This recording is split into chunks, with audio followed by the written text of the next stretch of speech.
Hi, this presentation is going to explain to you how to better use evidence in your writing. The presentation is called Evidence, Why You Need to Use It, and How It's Done. So we're going to start by thinking about why use evidence? What's the point in our writing? Well, in order to think about this more deeply, you might want to think about a lawyer presenting her case before a judge and a jury. Right? We know that it's a lawyer's job to prove that a defendant is either innocent or guilty. Right?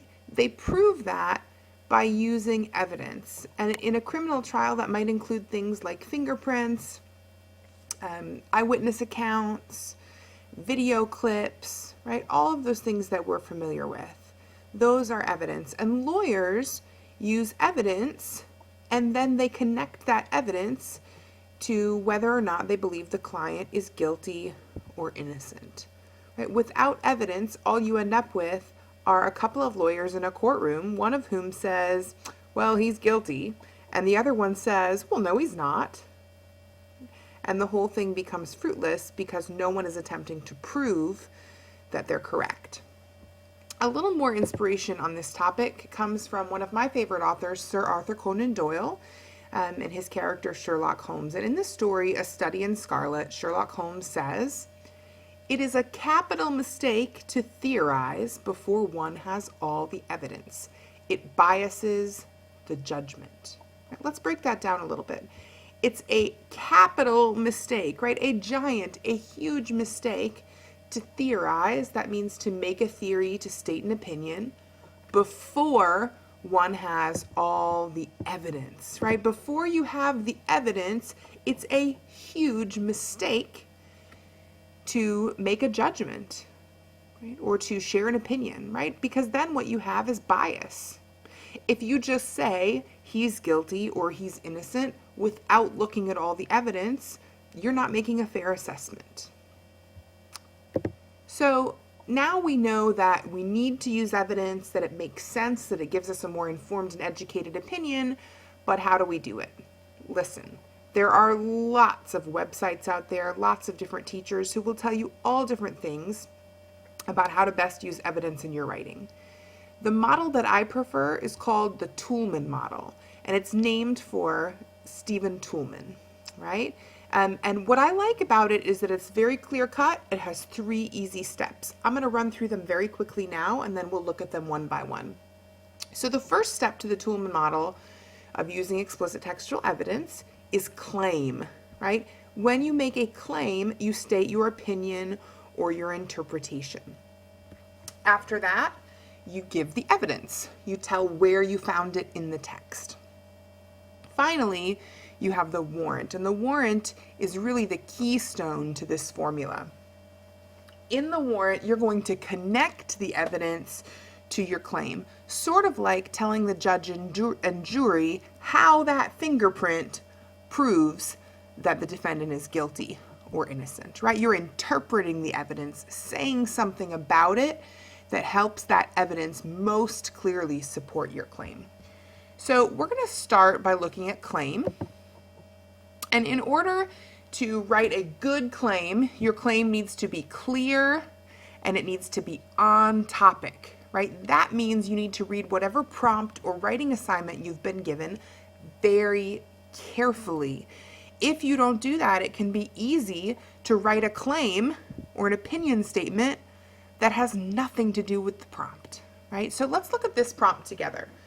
The final scene of The Yellow Wallpaper can be viewed as tragic. For those of you not familiar, The Yellow Wallpaper is a short story by Charlotte Perkins Gilman that was written in the late 1800s.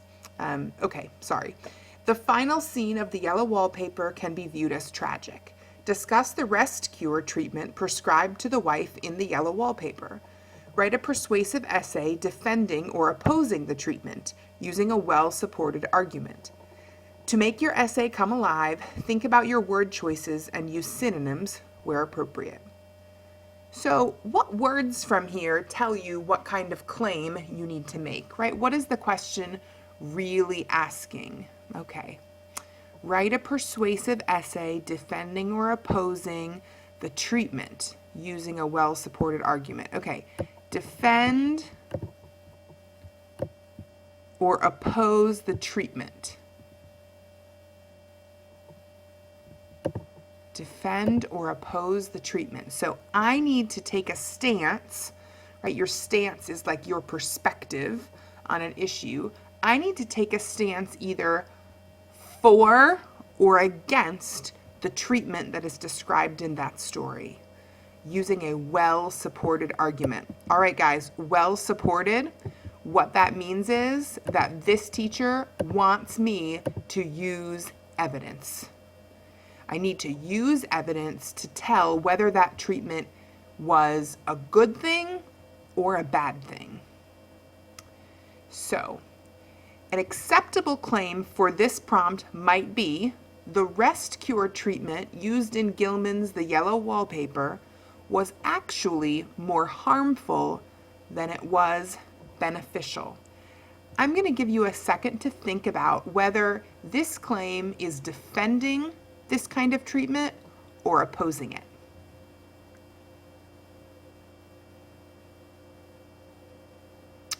Okay, if you guessed that I was opposing this treatment, you were correct, because opposing means that I'm taking a stance against this kind of treatment. And in my claim, what I'm saying is that this treatment is harmful, right? So I am clearly addressing the prompt with this claim by saying that it's not a good treatment. So the first step in the Toulmin model was claim, right? The second step was evidence. So let's take a look at what kind of evidence I might use to support this claim. When you're choosing evidence, you want to choose evidence that relates specifically to your claim, right? You don't want to just randomly pick quotes from the story that don't really have anything to do with what you're saying. So as I read through the story a second time, I looked for any quotations that might show just how harmful this treatment was to the main character. And I started by noticing that in the beginning of the story, even though the narrator was not like super hyped about the idea of a rest treatment, she was willing to say how beautiful the house was, and she was calling her husband dear and things like that. So the first quote that I've listed here is the most beautiful place, which is how she refers to the home where she's supposed to be resting. But as the story progressed, I noticed that she started to have a little bit of paranoia. Pretty early on in the story, she says about her husband, "The fact is, I am getting a little afraid of John. He seems very queer sometimes. And even Jenny," that's the maid, "has an inexplicable look." Right? So I saw through the course of her treatment this paranoia kind of building. Then, as I continued reading, as you know, right, the narrator starts to become obsessed with this wallpaper in her bedroom, right? She says, "The front pattern does move, and no wonder. The woman behind shakes it." Right? Not only is she obsessed with this wallpaper, but she starts to believe that there's a woman trapped behind the wallpaper. Finally, the last quote that I copied down is from the very end, where she's crawling around the room, stripping at the wallpaper, clawing at it, and her husband comes to the door.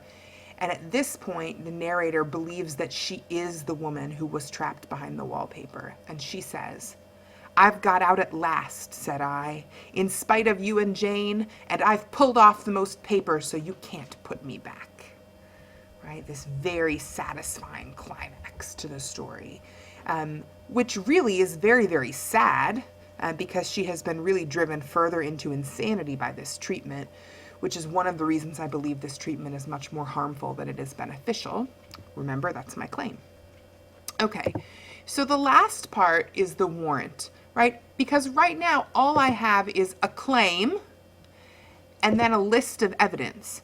So what I want to do here in the warrant is I need to explain how the evidence I have identified supports my claim, right? This is a little bit like playing connect the dots, right? So when a lawyer has to explain evidence to the jury, like a pattern of blood spatters or an eyewitness report, what they need to do is explain how those blood splatters or how that eyewitness report proves the client is innocent or guilty. And this in your writing should be accomplished by 2 to 3 sentences following your evidence.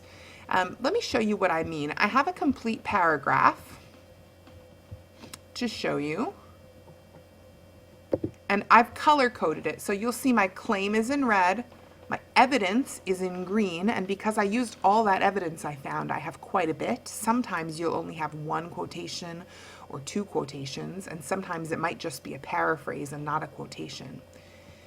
And then you'll see that in blue at the bottom, I have my warrant or my explanation of how the evidence connects to my claim.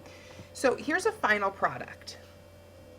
The Rest Cure treatment used in Gilman's The Yellow Wallpaper was actually much more harmful than it was beneficial. The narrator begins by telling the reader that she does not agree with the treatment, but that she is willing to give it a try. She favorably describes the estate as the most beautiful place. As the story continues, however, she becomes fascinated with the wallpaper in her room, and her paranoia grows. The fact is, I am getting a little afraid of John.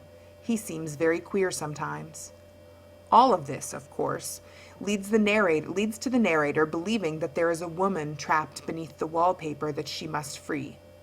Finally, she comes to believe, much to her husband's horror, that she herself is the trapped woman. This progression from melancholy to madness and delusion reveals how harmful such rest cures really are for those suffering with psychiatric issues. During a time where her doctors and family wanted her to rest and rejuvenate, she actually became severely more mentally ill. Right? Do you see what I've done? I have a clear claim that sets out my stance or my perspective on this question. I followed it up with any evidence I thought was relevant, and I finished by explaining to the reader how that evidence proves that my claim is true or correct. Okay. So a couple of last things. Where and when do I do this?